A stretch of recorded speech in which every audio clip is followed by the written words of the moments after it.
siempre en el tanque, Buenas Nuevas Kid. Libro de Deuteronomio, el quinto libro de la Biblia.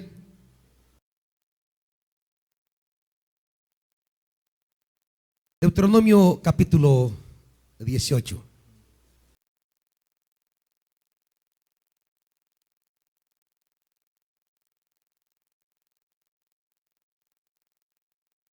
¿Lo tienen, hermanos? Versículo 9 en adelante. Deuteronomio capítulo 18, versículo 9 en adelante. Cuando entres en la tierra que te da el Señor tu Dios, no imites las costumbres abominables de esas naciones. Nadie entre los tuyos deberá sacrificar a su hijo o hija en el fuego, ni practicar adivinación, brujería o hechicería, ni hacer conjuros, servir de medium, espiritista o consultar a los muertos. Cualquiera que practique estas costumbres se hará abominable al Señor. Y por causa de ella el Señor tu Dios expulsará de tu presencia a esas naciones. A los ojos del Señor tu Dios serás irreprensible. Las naciones cuyo territorio vas a poseer consultan a hechiceros y adivinos, pero a ti el Señor tu Dios no te ha permitido hacer nada de eso. El Señor tu Dios levantará de entre tus hermanos un profeta como yo. A él sí lo escucharás. Eso fue lo que pediste al Señor tu Dios en Horeb, el día de la asamblea, cuando dijiste: no quiero seguir escuchando la voz del Señor mi Dios, ni volver a contemplar este enorme fuego, no sea que muera. Y me dijo el Señor: está bien lo que ellos dicen, por eso levantaré entre sus hermanos un profeta como tú. Pondré mis palabras en su boca y él les dirá todo lo que yo les mande. Si alguien no presta oído a las palabras que el profeta proclame en mi nombre, yo mismo les pediré cuentas. Pero el profeta que se atreva a hablar en mi nombre y diga algo que yo no le haya mandado decir, morirá. La misma suerte correrá el profeta que hable en nombre de otros dioses. Tal vez te preguntes: ¿cómo podré reconocer un mensaje que no provenga del Señor? Si lo que el profeta proclame en el nombre del Señor no se cumple ni se realiza, será señal de que su mensaje no proviene del Señor. Ese profeta habrá hablado con presunción. No le temas. Padre, venimos delante de tu presencia a suplicar que una vez más nos visites con tu palabra, que una vez más pueda resonar tu voz entre nosotros. Ten misericordia de nosotros, Dios, para no errar en los caminos que tomamos. Solo tu palabra es la salvación. Háblanos en el nombre de Jesús. Amén.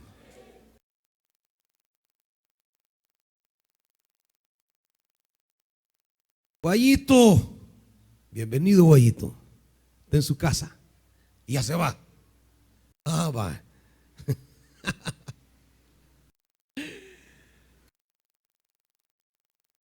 Bien, amados hermanos, tomamos la palabra del Señor para, diríamos, precisar por dónde es que camina, por dónde es que propone Dios que nuestra vida debe estar fundamentada. El ser humano siempre busca seguridades. El ser humano, diríamos, es un buscador de seguridades, es un buscador de esperanzas. El ser humano es un buscador de fundamentos. El ser humano es alguien que siempre anhela encontrar una realidad que le dé seguridad, que le dé paz, que le dé una solidez en la vida. Siempre diríamos que la razón por la que al final existen muchas realidades religiosas es porque el ser humano anhela, busca encontrar esas maneras, esas formas de cómo asegurar beneficios, de cómo asegurar bendiciones, de cómo asegurar el futuro. El ser humano siempre es un buscador de garantías acerca de las cosas que no logra manejar, que no puede controlar. Y claro, una de ellas es el futuro. Las cosas que vienen a la vida, las cosas que vienen en derredor nuestro, las cosas que anhelamos que sean buenas. Yo creo que todos queremos un mañana bueno para nuestros hijos. Creo que usted mismo quiere un mañana para usted. No vivimos esperando que el día de mañana nos vaya mal. No vivimos esperando que el día de mañana esté lleno de desgracias.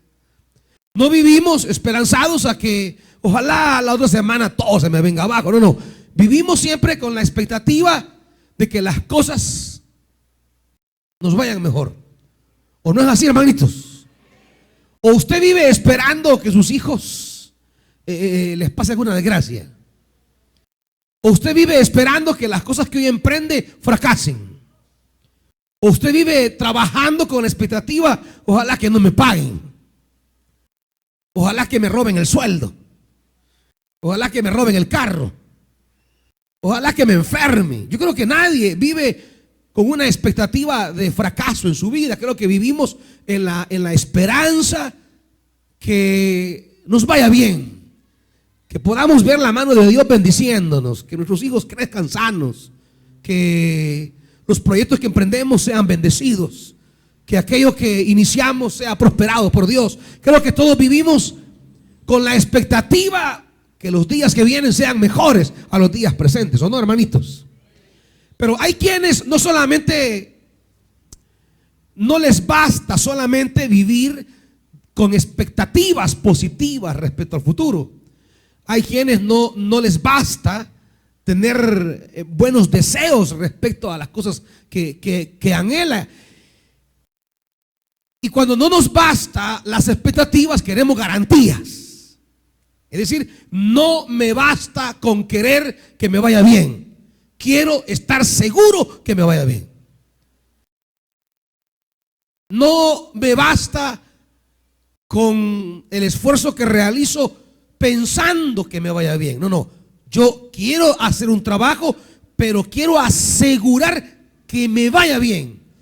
Y es ahí, en esa búsqueda de garantías, es ahí, en esa búsqueda de seguridades, es ahí, en esa perspectiva donde no queremos invertir energías, esfuerzo, dinero, tiempo en proyectos que no vayan a funcionar. Es ahí donde anhelamos las garantías, las seguridades, las certezas. Es ahí donde queremos tener la plena certidumbre que lo que estamos emprendiendo va a resultar tal como yo quiero.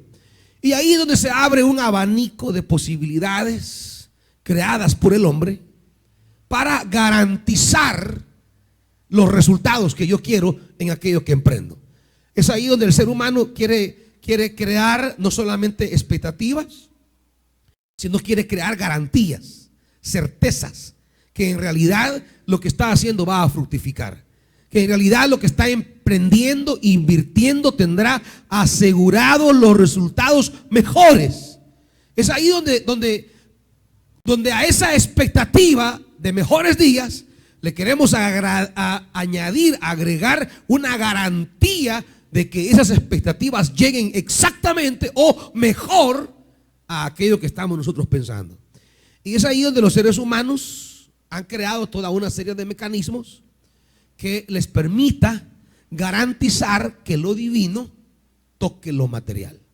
Es ahí donde el ser humano inicia una serie de prácticas donde quiere asegurar, quiere garantizar que el mundo misterioso de lo divino y de lo suprahumano logre garantizar y asegurar que las cosas van a salir tal como queremos o mejor de como las queremos.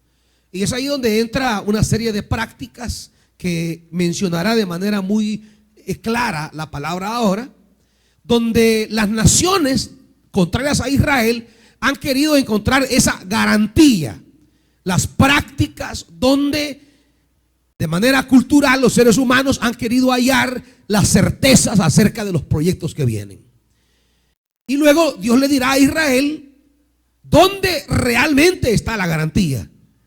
Si queremos mejores tiempos para nuestra vida, Dios le dirá a Israel dónde tenemos que poner nuestra atención. Por un lado, diríamos que el pasaje que hemos leído ahora tendrá dos grandes divisiones. Primero, del versículo al 9, diríamos, al versículo 13, del 9 al 13, la palabra está mencionando todas aquellas prácticas en las cuales las naciones cananeas pretendían asegurar el futuro. Querían buenas lluvias, querían una buena cosecha, querían buena productividad, querían descendencia, querían tierra, querían victorias militares, querían sanidades, querían una serie de realidades materiales, emocionales o espirituales. Había un mundo de prácticas a las cuales podía recurrir para garantizar que los esfuerzos que emprendemos en algún proyecto, en alguna lucha, serán garantizados como nosotros queremos. Pero del 14 al 21, Dios le va a plantear a Israel cuál es la única vía posible de asegurar realmente nuestra vida de cara al futuro. Y del 9 al 13 estarán todas las prácticas que no deben formar parte en modo alguno del pueblo de Dios. No pueden existir. El evangelio no puede coexistir con la tentación, la inclinación y la práctica dentro del pueblo de Dios de este tipo de mecanismos para asegurar la efectividad divina en los asuntos humanos. No puede coexistir nuestra fe en Jesucristo y su evangelio con una serie de prácticas donde el mundo quiere asegurar el futuro. Y es una cosa lamentable de cómo dentro de las mismas iglesias hay personas que tienden a practicar lo que el versículo 9 en adelante dice. Dios es bien claro: cuando entres en la tierra que te da el Señor tu Dios, no imites las costumbres abominables de esas naciones. Hay ciertas prácticas en la tierra a la que Israel va a entrar que no deben formar parte de la vida del pueblo de Dios, porque el pueblo de Dios ha decidido colocar su suerte en la palabra poderosa del Señor. El pueblo de Dios ha decidido alcanzar la conquista de la tierra no en mecanismos humanos de manipular realidades espirituales, sino en la misericordia, en el propósito, en el poder, en la palabra de su Dios. La iglesia no debería titubear, diríamos.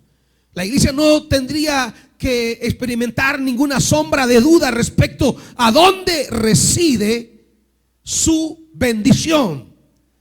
Pero es aquí donde nos asaltan las tentaciones y Dios comienza a ser preciso. Versículo 10. Nadie entre los tuyos deberá sacrificar a su hijo o hija en el fuego. Era una práctica muy común en aquellas naciones que un determinado rey, antes de ir a la guerra, delante de los enemigos, sacrificaba a su hijo o sacrificaba a su hija. Era una manera de ofrecer a los dioses su más preciado tesoro, pero en los enemigos tenía un efecto devastador, porque los enemigos decían: si este no tuvo ni compasión de su hijo, si este ha matado a su hijo delante de nosotros, ¿qué no va a hacer con nosotros? Entonces el acto sacrificial del hijo del rey impactaba tremendamente al ejército enemigo, de tal manera que experimentaban un acobardamiento, experimentaban una baja de la moral combativa. Y lo que dice Dios: ustedes no deberán practicar esto, porque las victorias militares que ustedes van a obtener van a depender de mi mano. Las victorias militares de Israel no iban a depender de su capacidad, iban a depender de Dios. Nada que nosotros hagamos podrá intimidar a los enemigos.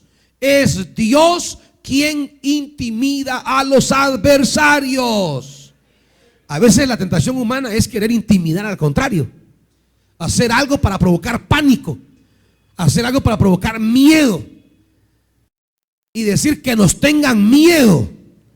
Pero en la Biblia, la victoria de Israel no caminaba por el miedo que Israel impregnaba a los enemigos. Es más, los enemigos podían llegar hasta burlarse de Israel.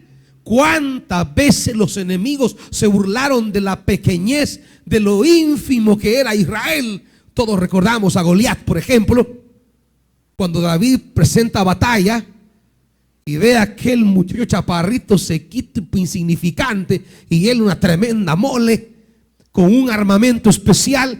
El gigante comienza a burlarse, comienza a mofarse, comienza irónicamente a decirle una serie de expresiones para desmotivar, para empequeñecer, para matar la moral combativa de David. Sin embargo, David está claro que la victoria no está en su capacidad para impresionar al oponente. Su victoria está en la capacidad de Dios para impregnar temor a sus adversarios. ¿Me están oyendo, hermanitos? Es decir, en nuestras batallas, en nuestras luchas, usted no tiene que proceder, hermano, a mecanismos donde usted crea que va a impresionar al enemigo y con esto lo va a asustar. Su victoria no está en su capacidad para impresionar. Su victoria está en la mano poderosa del Señor.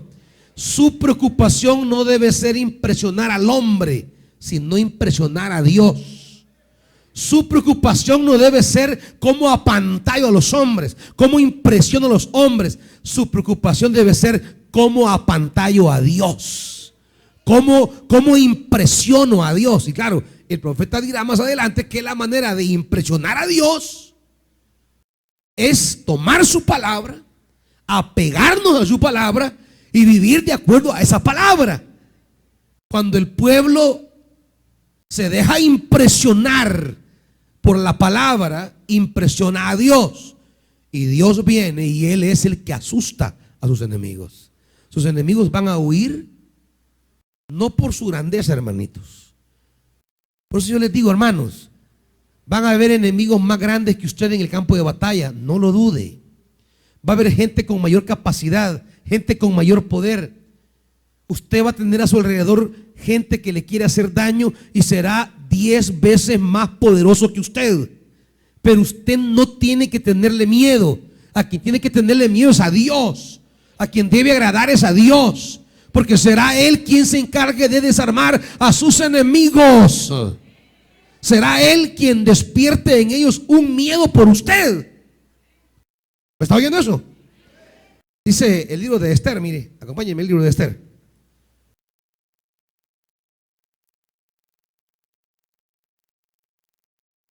Ustedes saben que Esther, en el libro de Esther está el poderoso Amán, el hombre que después del rey tiene toda la potencialidad, todo el dominio, todo el señorío. Es un hombre imponente, es un hombre importantísimo. Y está Mardoqueo. Y Mardoqueo es, diríamos, frente al león que era Amán, Mardoqueo era un catillo. Mardoqueo no era nada. El día que Amán decidiera ponerle la garra sobre la cabeza, lo aplasta. No había comparación entre el poderío de Amán y la pequeñez de Mardoqueo. Eran dos mundos completamente, dos niveles de poder, dos niveles de confrontación, dos adversarios totalmente disparejos. El poderío de Naamán y la pequeñez de Mardoqueo. Sin embargo, Mardoqueo saldrá airoso, saldrá victorioso. Y mire cómo lo van a interpretar. Vea conmigo el capítulo 6.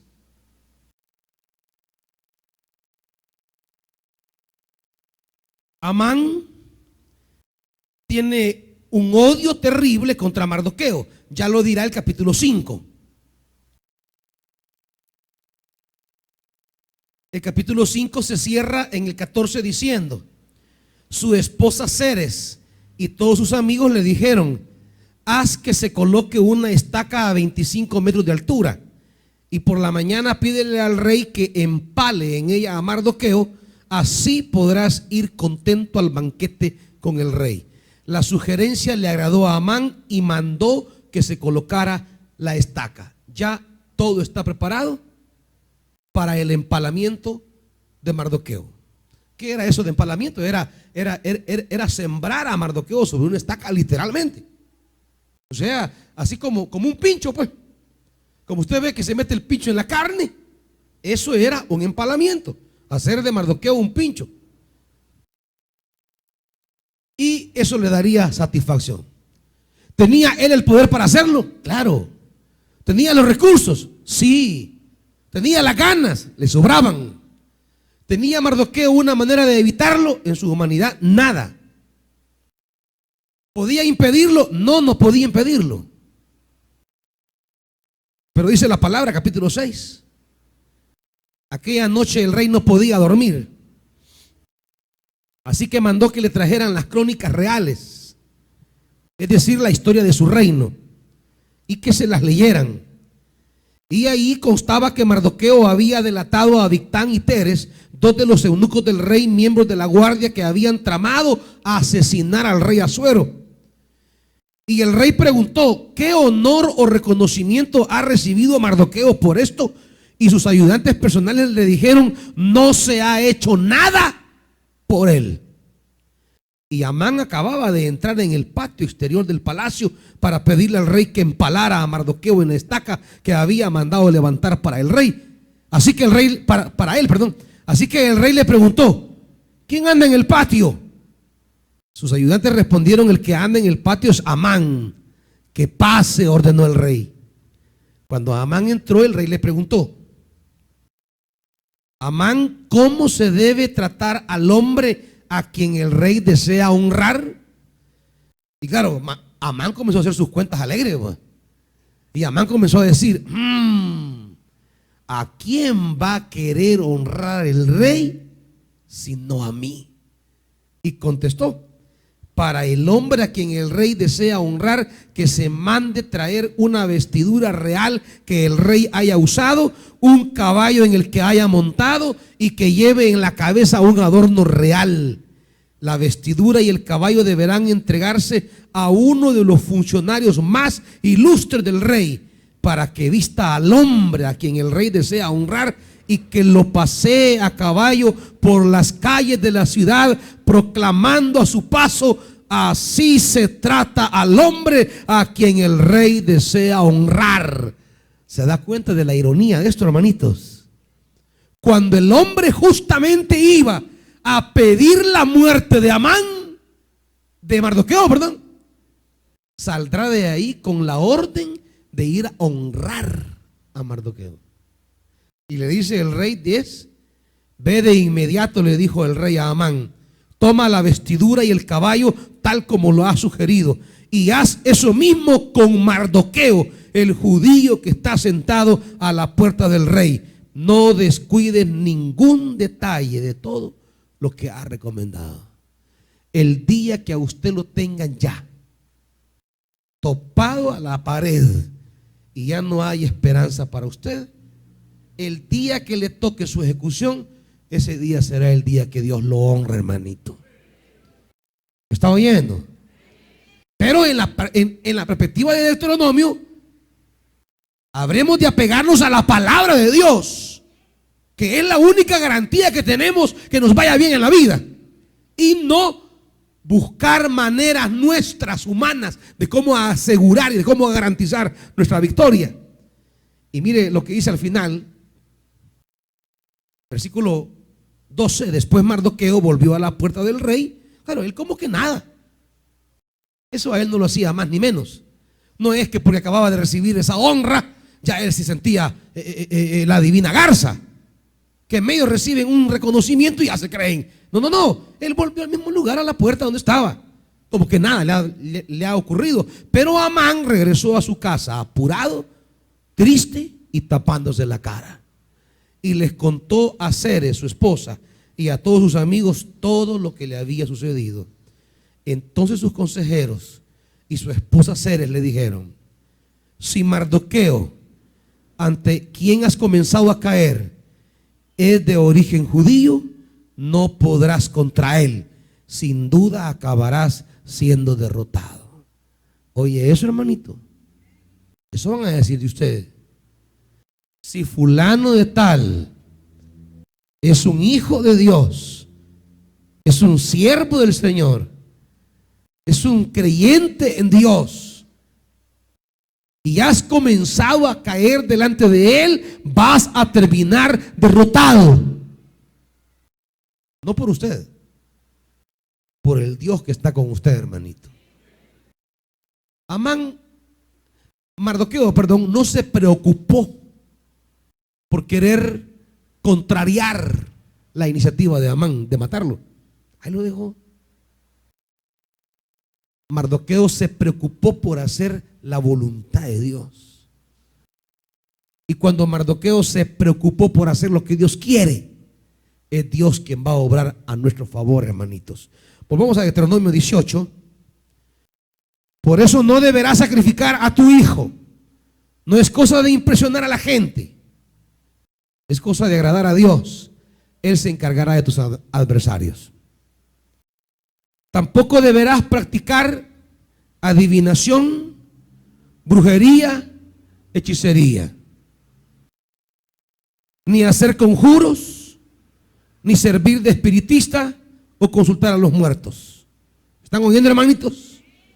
Nada de tirar las cartas para ver la suerte, nada de ir a hacer la prueba del puro, nada de ir a consultar a San Simón, nada de andar. ¿Qué más hacían ustedes antes o todavía lo hacen? ¿Qué más hacían antes? Vaya, no digamos qué hacían, digan qué hace la gente, va. Para que no digan, no, si digo algo van a decir que yo hacía eso, va. ¿Qué ha oído usted que la gente hace, pues? O eso que dice, mire, antes de levantarse de la cama, primero no vaya a poner ninguna pata, no. Quédese quieta y primero ponga la derecha y le va a ir bien. Mire, hay gente cristianita que está aquí en los cultos y está preocupada por saber qué pata pondrá primero en el suelo cada mañana. O sea que para usted el futuro de ese día depende con qué pata se levanta. Ay, me levanté con pie derecho. Mire, hermano, si buscamos al Señor, si seguimos su palabra, si le servimos de corazón a Él, no importa qué pata ponga en el suelo primera vez, hermano. No importa. No importa con qué pie me levante. Siempre y cuando me levante con Dios, tengo a Dios de mi lado. Gente que abatida a consultar el primer día el horóscopo. A ver qué me dice este día el horóscopo. ¿Y qué sos? Yo soy Libra. ¿Y qué sos vos? ¿Qué más son?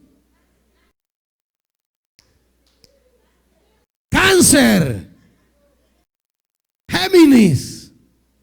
¿Qué más sos? Bruta, le va a decir el Señor. Bruto, le va a decir. Por estar confiando en horóscopos, como que ahí estuviera tu futuro. No está en los horóscopos, hermanos. Está en la mano poderosa de su Dios.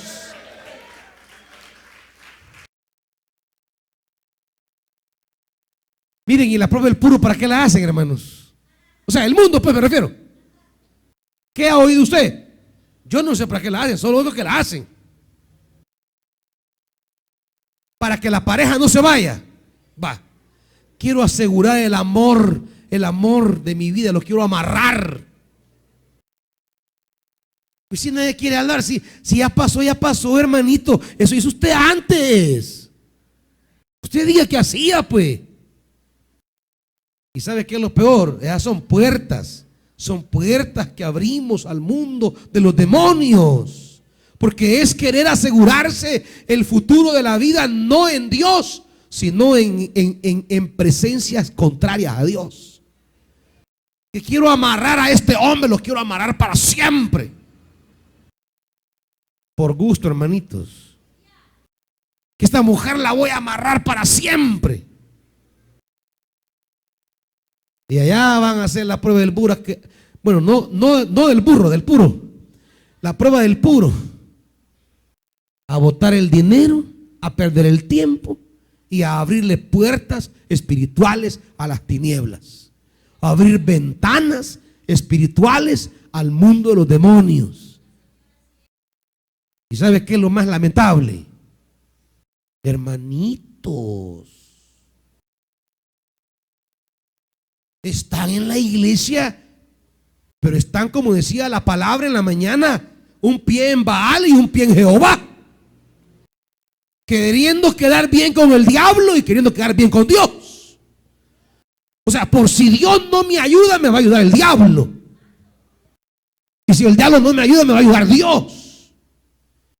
Vienen a orar el día jueves a pedir el milagro, pero el viernes se van a meter al centro.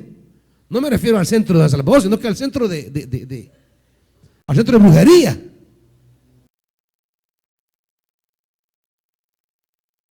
¿Qué más? ¿Qué más hace el mundo, hermanitos? La taza de café. ¿Y ese para qué, hermanita?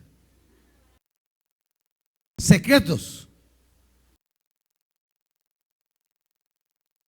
Un gato que no pasar debajo de la escalera.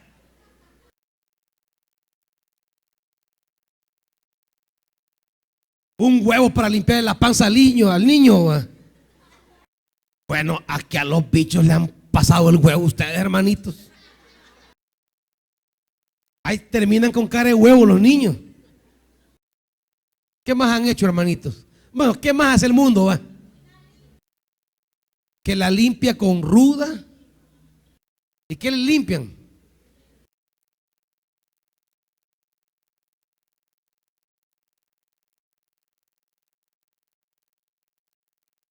Los hacen rollo.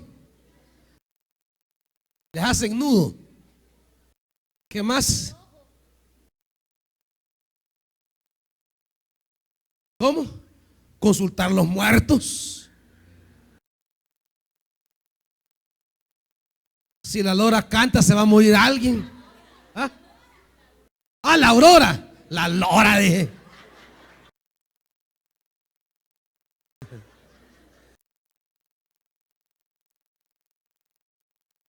A las 12 de la noche tiran huevos, uvas. 31 de cada año quieren asegurar la bendición futura. Y en lugar de hacer los huevitos picaditos, fritos, los botan.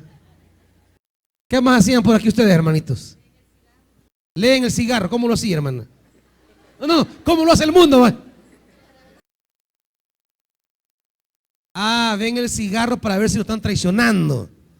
Para ver si la mujer me está bajando, el hombre me está bajando. ¿Y cómo leen el cigarro? ¿Qué? ¿El humo o qué? Según cómo se quema el cigarro. ¿Y ustedes se la estaban bajando o qué? ¿Cómo le salió a usted la cuenta? ¿Qué más, hermanitos? Consultar a los adivinos. El futuro. ¿Qué hacía usted, hermana Pérez? ¿Qué dice?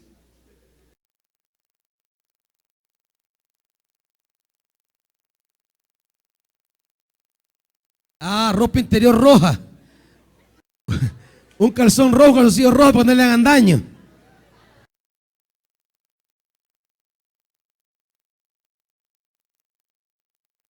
Las embarazadas se ponen listón rojo. ¿Qué más? ¿Cómo?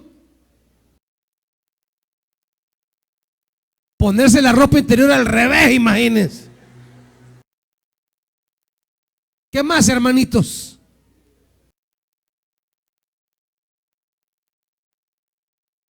Baños de suerte. Mande. ¿La llamada qué? Martita. Ya no me la puedo. Jugando lapiceros. ¿Qué más? Le leen la mano. ¿Qué sigue usted? ¿Qué más, hermano? Veamos quién tiene cara de brujo.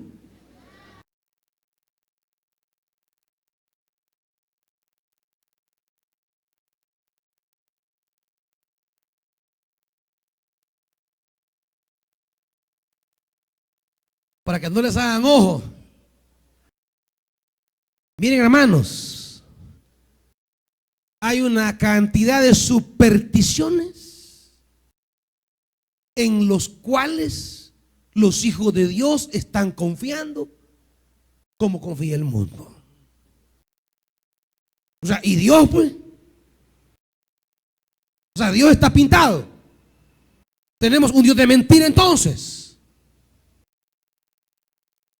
¿Qué tiene que ver que le pongan el ojo de venado a un niño y un volado rojo? ¿Qué tiene que ver eso? O sea, en la perspectiva del Dios de la vida, en la perspectiva del Dios que cuida su entrada y su salida, en la perspectiva de la sombra del Altísimo a la cual usted está, ¿qué tiene que ver eso con su Dios? ¿Qué tiene que ver? O sea, las supersticiones y todas estas cosas que menciona la Biblia y que ustedes han dicho hasta ahora, hermanitos, todas esas son formas humanas de cómo yo quiero asegurar, garantizar que vaya bien la cosa sin necesidad de Dios. ¿Me están oyendo? Son los intentos humanos de querer asegurar mi tranquilidad, mi felicidad, mi sanidad. Intentos humanos de querer asegurar esto sin que esto pase por querer agradar a Dios. Es más fácil entonces recurrir a la magia, a la hechicería, a la adivinación y a todo este tipo de cosas que preocuparme por agradar a Dios. ¿Me van siguiendo en esto, hermanitos? ¿Qué es lo malo entonces de la hechicería, la brujería y todo esto, la adivinación, que es en esencia lo malo? Lo malo en esencia es que son al final esfuerzos humanos de cómo queremos garantizar mi futuro sin que esto pase por el filtro de querer agradar a Dios. En la Biblia, nuestro futuro depende de la palabra que Dios pone en su profeta. En la Biblia, la palabra de Dios es el centro de bendición para el pueblo de Dios. En la Biblia, Dios bendice a su pueblo en la medida que su pueblo se acoge a su palabra. Por eso del versículo 14 en adelante, Dios va a hablar de su palabra en los profetas. Dios va a hablar de esa palabra que Él pone en hombres que Él llama para decirle al pueblo lo que Él quiere. El futuro de Israel no depende en las supersticiones de Canaán. El futuro de Israel responde a la centralidad de la palabra. Pero claro, es más fácil comprar un volado rojo que obedecer la palabra. Es más fácil consultar el horóscopo que agarrar la Biblia. Es más fácil pagar para la prueba del puro que agradar a Dios. Es decir, es más fácil los esfuerzos humanos de querer garantizar mi futuro que tomar una vida espiritual que quiera agradar a Dios. ¿Me van siguiendo, hermanitos? Y toda la gente, aún los cristianos, son víctimas de una serie de supersticiones supersticiones. Miren, los que venden tienen sus supersticiones. Yo oía una vez a un hermano decir, después que le ofrecieron una oferta por un carro, ya me fregó, me decía. ¿Por qué? Le decía yo. Ya me ofreció, ¿qué? Si él quería por un carro 10,000 y le ofreció 7,500, decía, ya me ofreció. Es que la primera oferta que te hacen, de ahí ya no subís. La primera oferta que te hicieron, de ahí ya no lo vas a vender en un precio mayor a la primera oferta. Por eso tenés que saber, me decía él, quién y de cuánto es la primera oferta que te hacen, porque la primera que te hacen, ahí te topan. Ese es el tope. Yo le decía, pero ¿y Dios entonces? Pues? O sea, que Dios no puede cambiar eso. El Dios de la Biblia, hermanitos, es el Dios que si la primera oferta que le hicieron fue 7,000 y usted pedía 10,000, el Dios de la Biblia puede hacer que usted lo venda en 11,000. ¿Me está oyendo, hermanito? Que ni siquiera le den lo que usted pedía, que le den más todavía. Y que usted diga ahí, si yo 10 quería y 11 me dio este hombre. Ni me dio tiempo de decirle cuánto quería. Dios solo me dijo, le doy 11. Y yo todavía me hacía el duro. Pero por dentro, sí, lléveselo. Es que miren, hermanos, cuando Dios es su Dios, cuando usted camina con su Dios, sirve a su Dios, vive para su Dios, centra su vida en su Dios, Él pondrá gente a su alrededor que haga que usted saque el máximo provecho a lo que usted invierte. Usted piensa ganar 5, Dios va a hacer que gane 10. Y no va a necesitar, óigame bien, de andar poniendo en su puesto de trabajo ni herraduras, ni elefantes. Pues si el marido llega, ahí ya no puede sacar usted. Pues sí, ya ahí no puede hacer nada. Pero está ahí porque su marido, no porque quiera que le traiga buena suerte. Ni poniendo, ¿qué más le ponen, hermanitos? A los negocios para que traigan buenas ventas. Sábila, ajos, imanes de los hermanito, lo que usted necesita es que en su negocio se honre al Señor, nada más. Nada más. Que en su negocio se honre al Señor.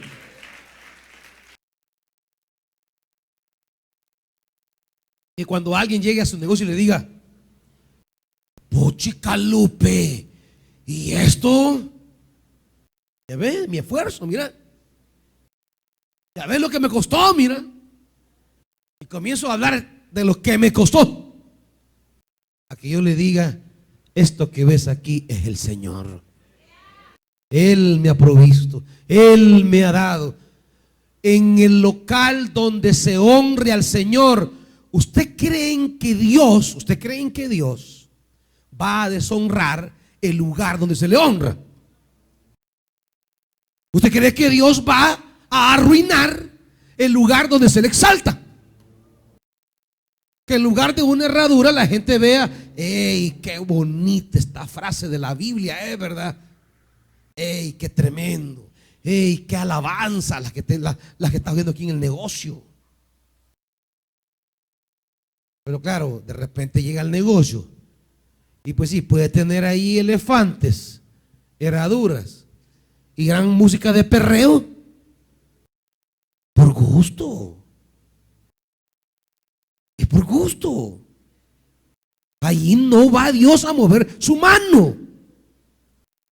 Si usted quiere que las iniciativas que impulsa, los esfuerzos que emprende, las luchas que tiene, los proyectos que usted anhela, salgan en victoria y la mano de Dios esté sobre ese lugar. Renuncie a todo intento humano de querer manipular el mundo divino para garantizar la bendición, porque ningún instrumento, ninguna prenda, ningún adorno, ninguna cosa hará u obligará a Dios a obrar en su favor. Lo único que hará a Dios obrar en su favor, hermano, es que usted honre al Señor, que usted obedezca al Señor, que usted sirva al Señor, que usted se comprometa con su Señor. Mire, si alguno de ustedes por alguna razón humana de ignorancia se ha dejado que alguien o usted mismo ponga algo en su negocio, en su casa, o usted se mueve con un amuleto, vaya en el nombre del Señor y quite eso de su casa. Vaya en el nombre del Señor y quite eso de su trabajo, porque usted no necesita de eso. La Biblia dice no, esto no debe ser parte de su vida. Es más, dice el versículo 12. Fíjese el versículo 12 lo que dice. Por tales cosas, ¿qué, hermanitos? Ajá. Por tales cosas, ¿qué hará Dios con esas naciones? Versículo 12.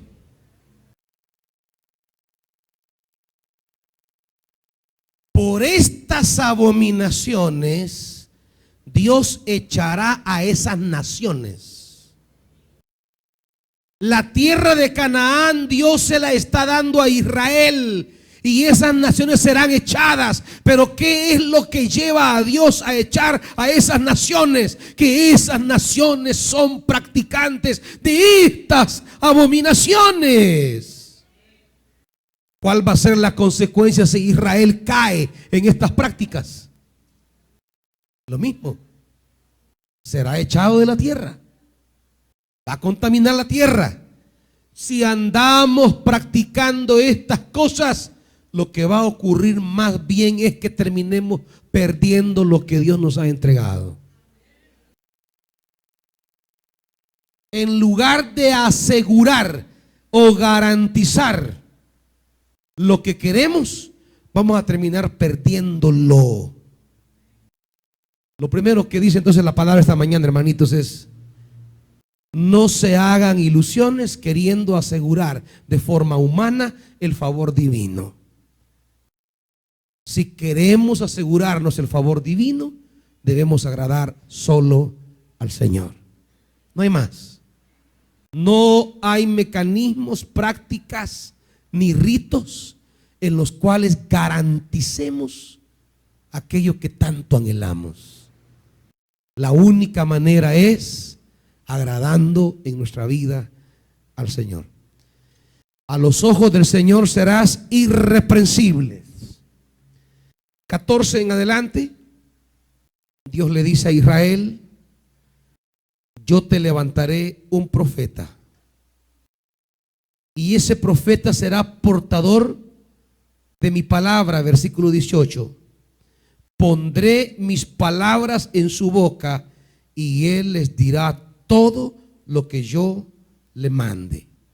Si alguien no presta oído a las palabras que el profeta reclame en mi nombre, yo mismo le pediré cuentas. Amados hermanos, el futuro de bendición sobre su vida está en la palabra. Dios ha hablado muchas veces, de muchas maneras. En otro tiempo a los padres por medio de los profetas. En estos posteriores días nos ha hablado por medio del Hijo, dice Hebreos. Y aquí está esa palabra. La palabra que necesita para que sus hijos crezcan sanos. La palabra que necesita para sanar sus enfermedades. La palabra que necesita para que prospere todo lo que emprenda. La palabra que necesita para tener paz en el hogar, la palabra que necesita para que su negocio sea visitado por el Señor, la palabra que necesita para que le vaya bien en todo lo que emprenda, está aquí, hermano. Aquí está. Dios le dijo a Josué: medita de día y de noche en esas palabras y todo lo que emprendas prosperará. Salmo 1. El hombre que medita día y noche en la palabra será como árbol plantado junto a ríos de agua.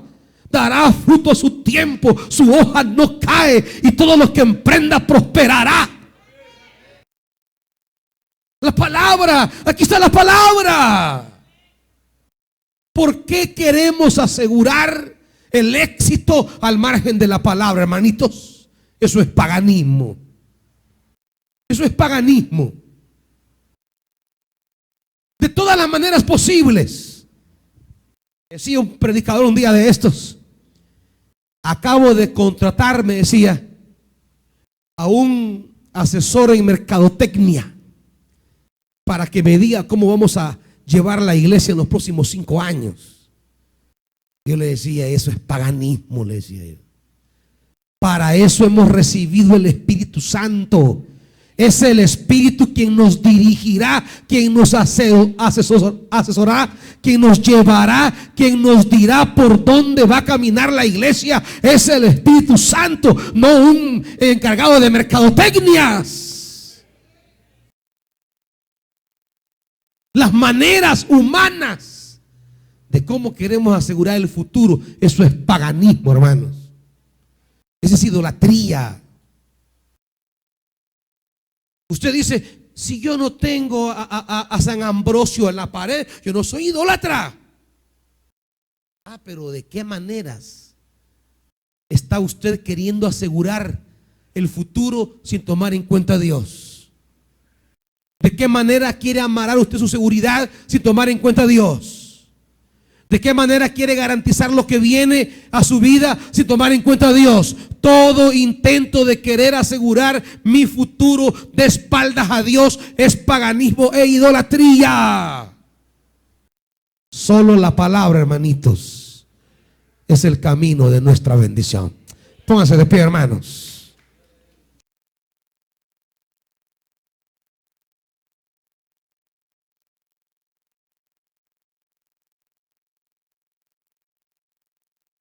Por las veces que usted ha pensado recurrir o asistirse de algo que desagrada a Dios para garantizar su futuro, dígale a Dios que nos perdone. Si usted ha creído que en tal práctica, en tal acción, aquí voy a amarrar mi futuro. Si usted ha pensado, ha imaginado, haciendo esto voy a amarrar mi futuro, sin tomar en cuenta a Dios, eso es paganismo, hermanitos. Es idolatría. Su futuro solo está en meterse con Dios.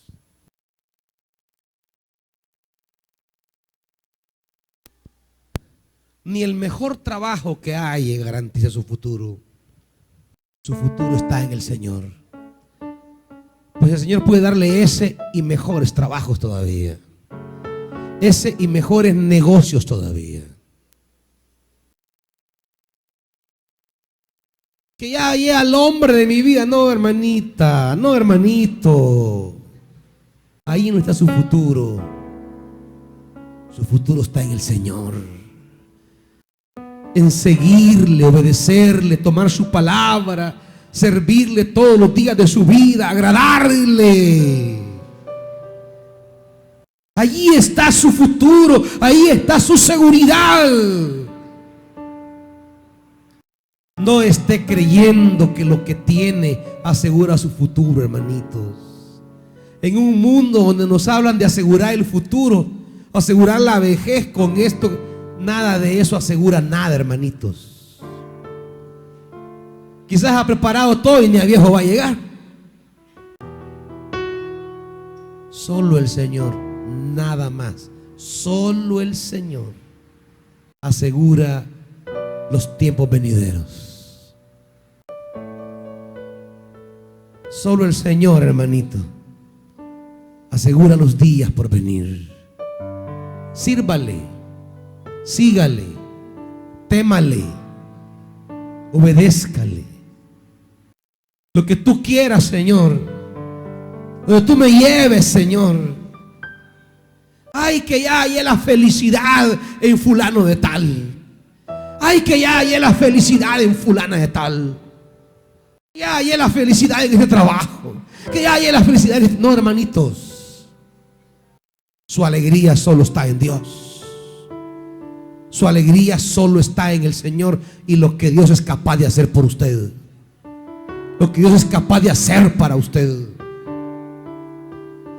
Su alegría y su gozo está en lo que Dios quiere y puede hacer en su vida. Dios es más poderoso que el mismo diablo a quien Él reprende, hermanitos. Usted no puede acercarse a poderes espirituales derrotados en la cruz. Usted no puede vivir de demonios derrotados en la cruz. Usted no puede vivir dependiendo de fuerzas espirituales derrotadas en la cruz. Usted solo puede confiar en aquel que obtuvo la victoria en la cruz, y es Jesús de Nazaret, resucitado y sentado a la diestra del Padre, y desde ahí reina. Usted tiene un Padre, un Señor, primero y último, Rey de reyes, Señor de señores, que habita en la eternidad. Usted no tiene que vivir con espíritus derrotados, hermanitos. Si su Dios le ha dado la victoria, si su Dios le ha entregado la victoria, ¿por qué hará de espíritus derrotados en la cruz la fuente de su bendición? No le pueden ofrecer nada. Cualquier confianza que usted haya puesto en un objeto, en una práctica, en un rito, en su casa o en su trabajo, vaya y rómpalo en el nombre de Jesús y proclame esa casa del Espíritu Santo. Es el que reina en su casa. Si oye cosas raras, si ve cosas raras, vaya en el nombre poderoso de Jesús a decir: en esta habitación, en este negocio, en esta empresa, en esta casa, es el Espíritu Santo quien traerá bendición.